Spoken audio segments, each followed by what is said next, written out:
Bismillahirrahmanirrahim. Assalamualaikum warahmatullahi wabarakatuh. Selamat pagi anak-anak. Bagaimana kabar kalian semuanya hari ini? Alhamdulillah, luar biasa, Allahu Akbar. Nah, sebelum kita memasuki pelajaran kita hari ini, saya ingin bertanya dahulu. Pernahkah kalian melihat hujan turun? Sebenarnya dari mana sih asalnya air hujan tersebut? Siapa yang tahu jawabannya?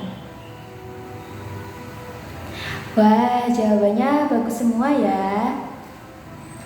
Nah, jadi hari ini kita akan belajar tentang perjalanan air di bumi yang disebut dengan siklus air. Yuk kita belajar materi kita hari ini sekarang.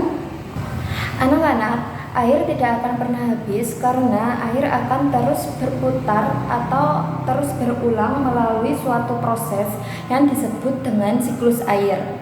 Nah, siklus artinya berputar atau berulang. Proses siklus air mempunyai 4 tahapan utama. Nah, di sini yang pertama adalah penguapan, pengembunan, hujan, dan pengumpulan. Nah, anak-anak, saat matahari bersinar, air laut, sungai, danau akan terasa lebih panas. Nah, karena panas, air akan berubah menjadi uap air dan akan naik ke langit. Nah, proses ini disebut dengan penguapan. Nah, setelah uap air naik ke langit, uap air akan bertemu dengan udara dingin. Karena bertemu dengan udara dingin, uap air akan berubah menjadi titik-titik air kecil yang berkumpul membentuk awan. Proses ini disebut dengan pengembunan. Jika awan sudah penuh dengan air, maka air akan jatuh ke bumi sebagai hujan. Proses ini disebut dengan presipitasi atau hujan. Di sini hujan bisa berupa gerimis, hujan deras, bahkan salju di negara yang dingin. Nah, air hujan yang turun ke bumi akan kembali ke tanah, ke danau, dan ke laut. Air ini kemudian akan menguap kembali saat terkena panas matahari. Proses ini disebut dengan pengumpulan, dan dari sinilah siklus air akan dimulai kembali.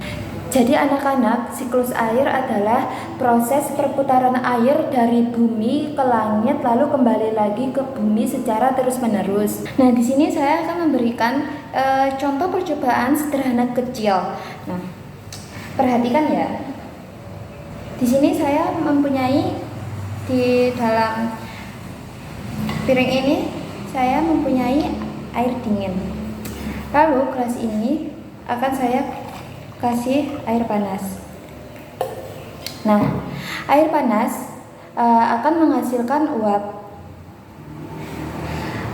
Uap kan akan menghasilkan uap. Uap akan naik ke atas.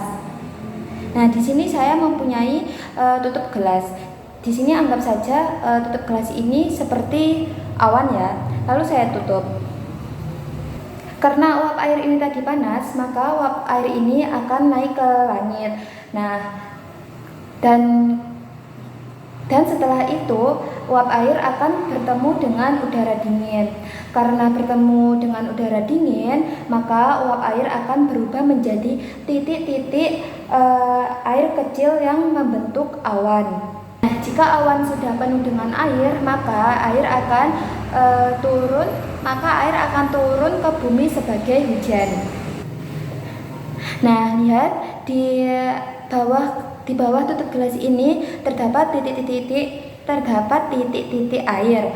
Nah, ini seperti proses awan yang berubah menjadi hujan. Jadi uap air bisa berubah menjadi air kembali.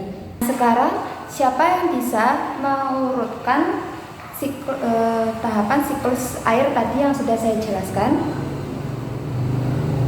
Wah, jawaban kalian benar semua ya. Saya bangga karena kalian sudah memahami materi yang sudah saya jelaskan tadi.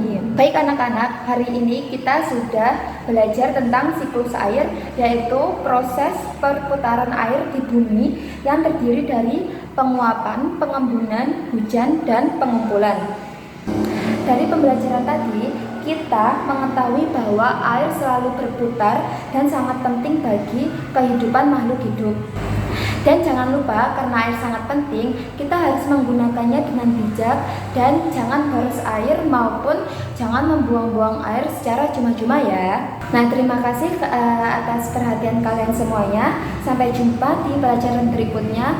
Saya tutup pembelajaran kita hari ini. Billahi taufiq wal hidayah. Wassalamualaikum warahmatullahi wabarakatuh.